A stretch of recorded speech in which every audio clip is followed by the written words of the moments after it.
Welcome to SBI's GTM Value Creation Corner podcast with SBI CEO Mike Hoffman hosting. In this episode, Mike is joined by Jeff Kiesel, Chairman, CEO, and President of Restaurant Technologies, to discuss the CEO's strategy for growth in the post-COVID recovery. Their conversation highlights the significance of achieving predictable and profitable growth through a segmented approach. Hey, Jeff, welcome to the show. Hey, thanks, Mike. Look forward to it. Yeah, glad to have you. So before we jump in, I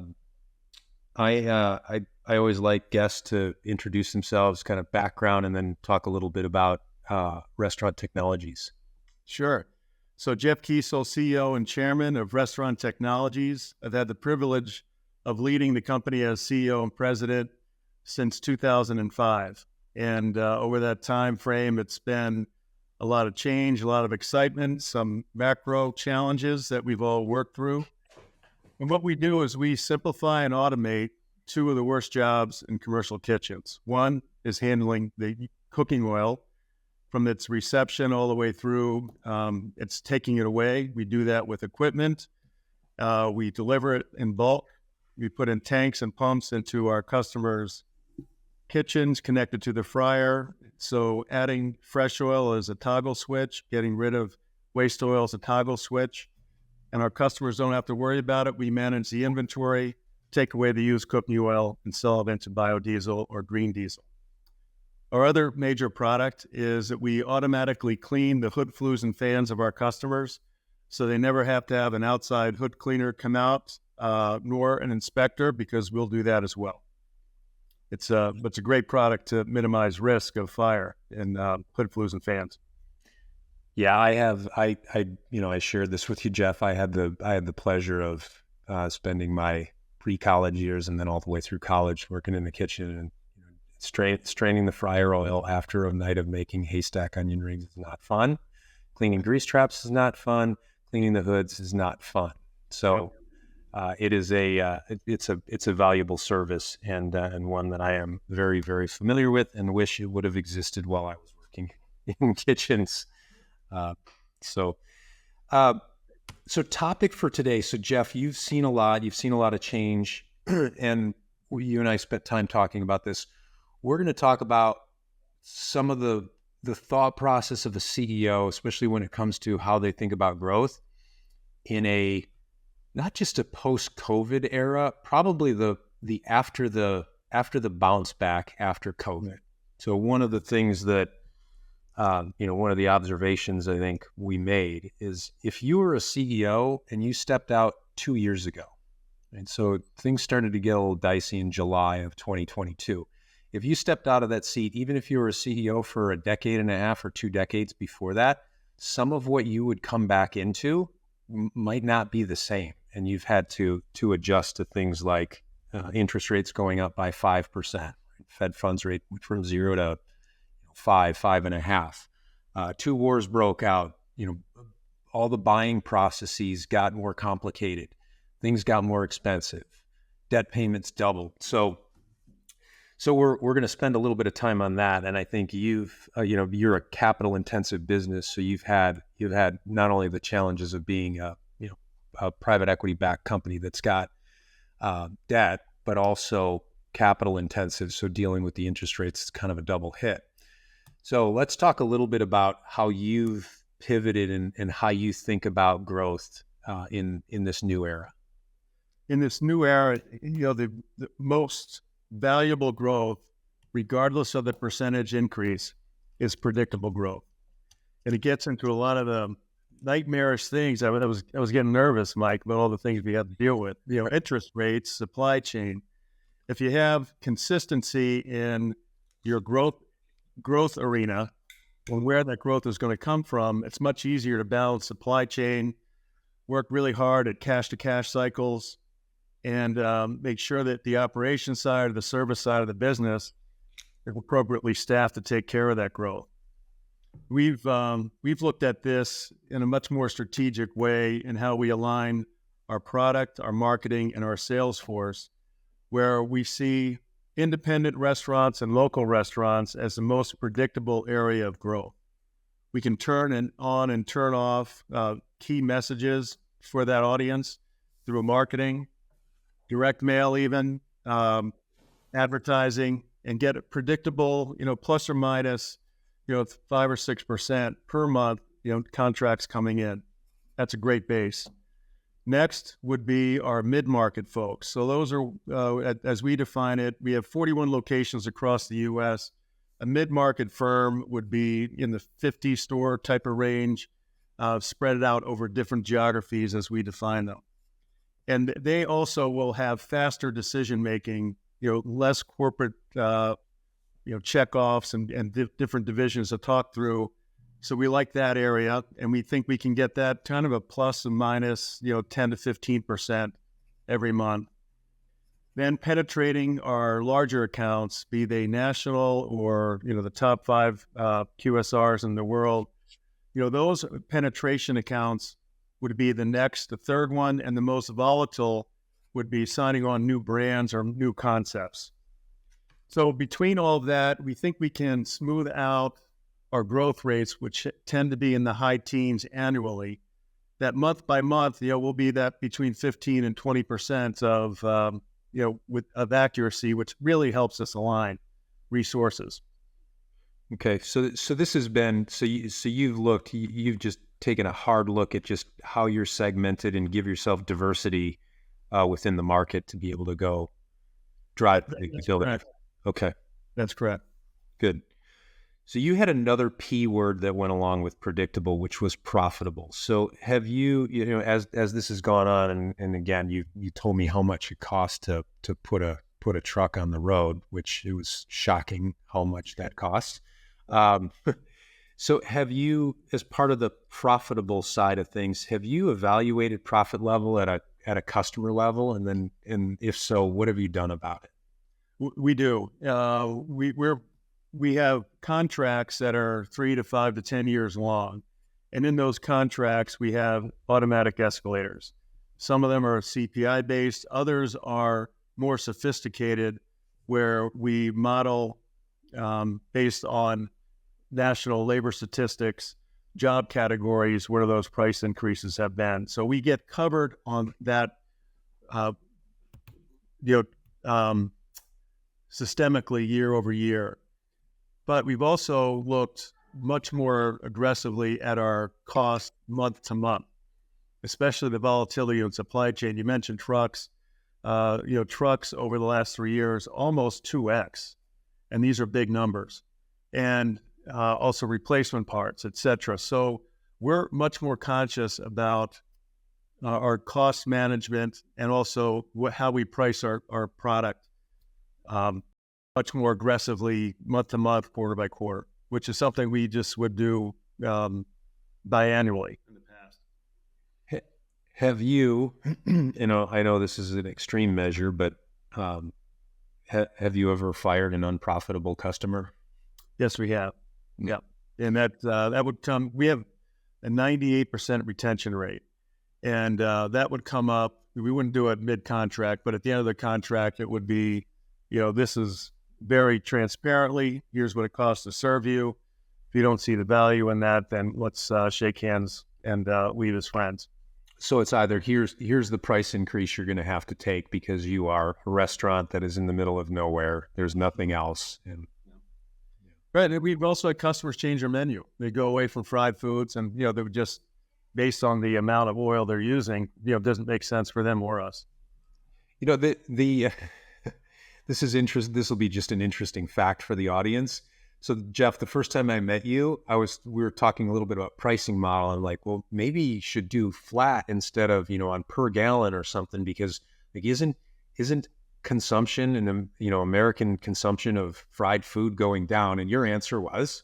It goes up with GDP, kind of like clockwork. It's we can advertise a whole bunch of stuff, but at the end of the day, we all like fries with that. It's incredible with all, health consciousness and thinking about nutrition and all of this that you see and you hear, and it's part of our education system at this point that I was just shocked to hear that it continues to go up. Do you, as part of just thinking about growth and predictability, do you look at those stats on a regular basis, that part of your macro KPI stack? We have business reviews with the oil suppliers, and ask again, do you guys see any changes in segmentation? Is it manufacturing? Is it food service? What's changing? And their answer comes back to, if it's GDP, we'll be fighting, our cohorts for that share. It floors me. I think I've probably reduced my fried food consumption by 50% over the last decade, and it's amazing to see. Well, Mike, if you don't mind, I won't comment on mine.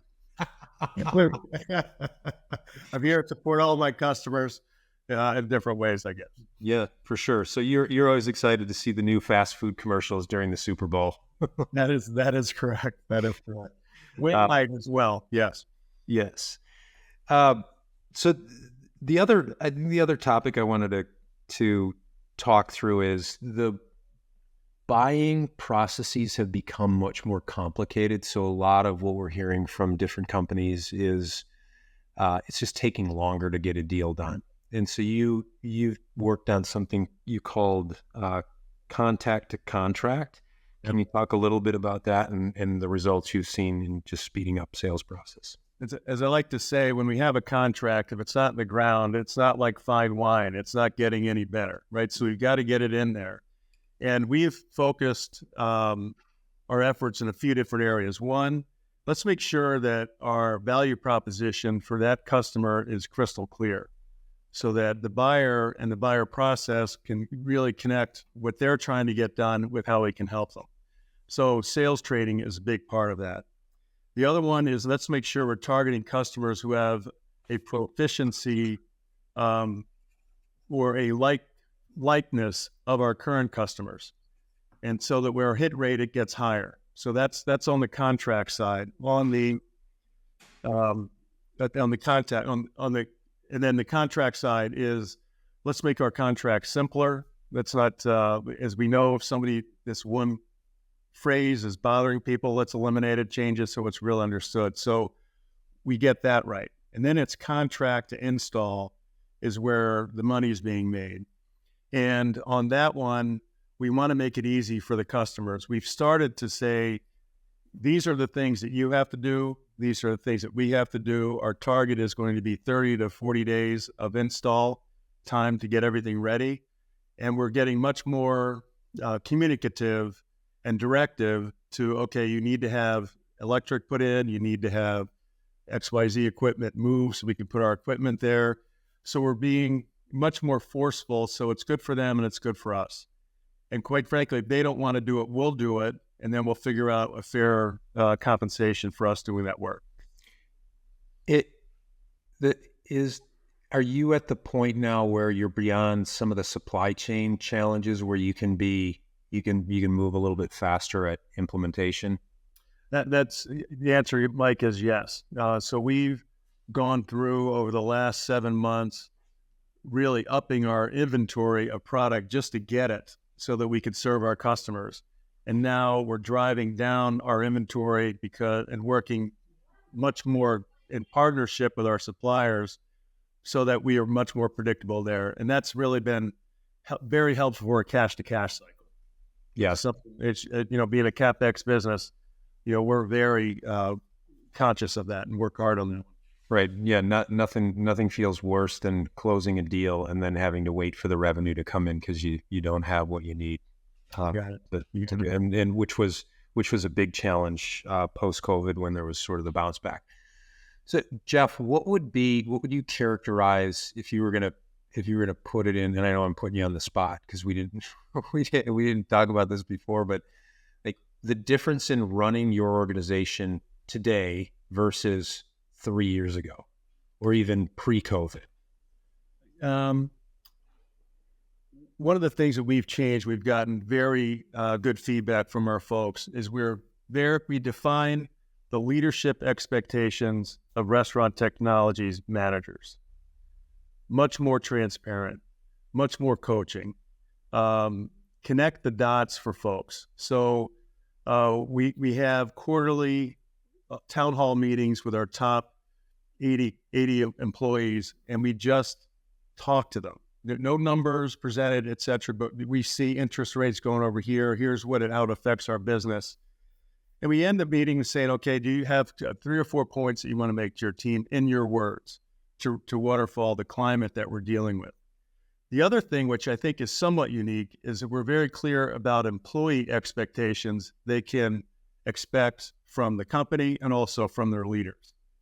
Make sure that the job is clearly defined. Make sure the job can be done safely. Make sure that there's active coaching and career management.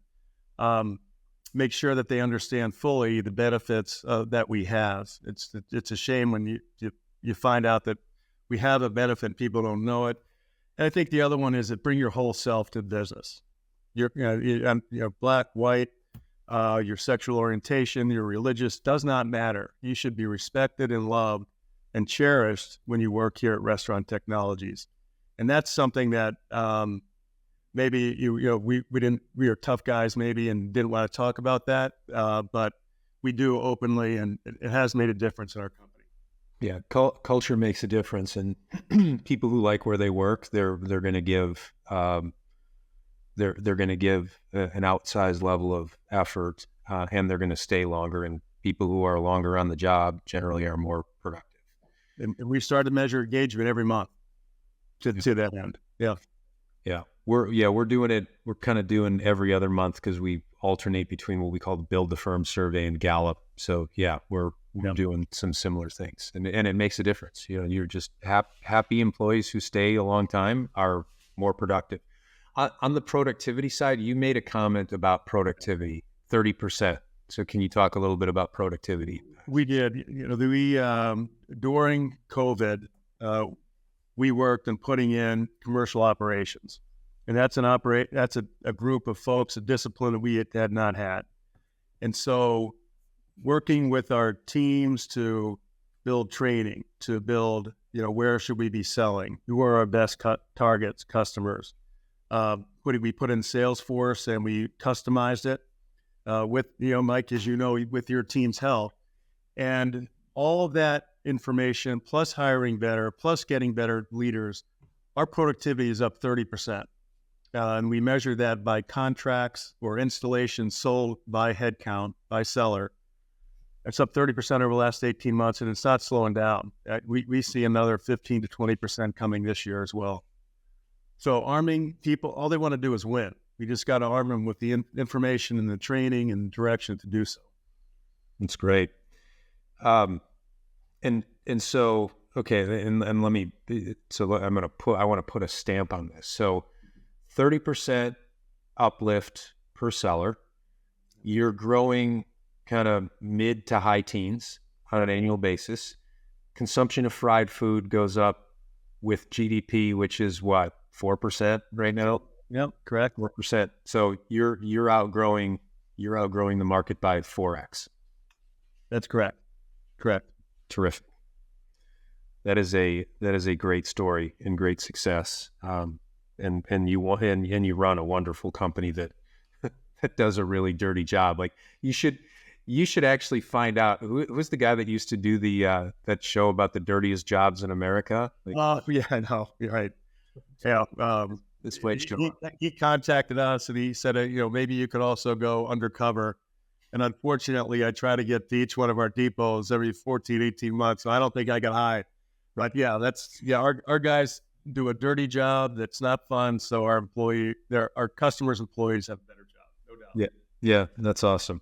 All right, well, Jeff, appreciate you coming on the show. Would love to have you again. And all right, thank you very much. Thanks, Mike.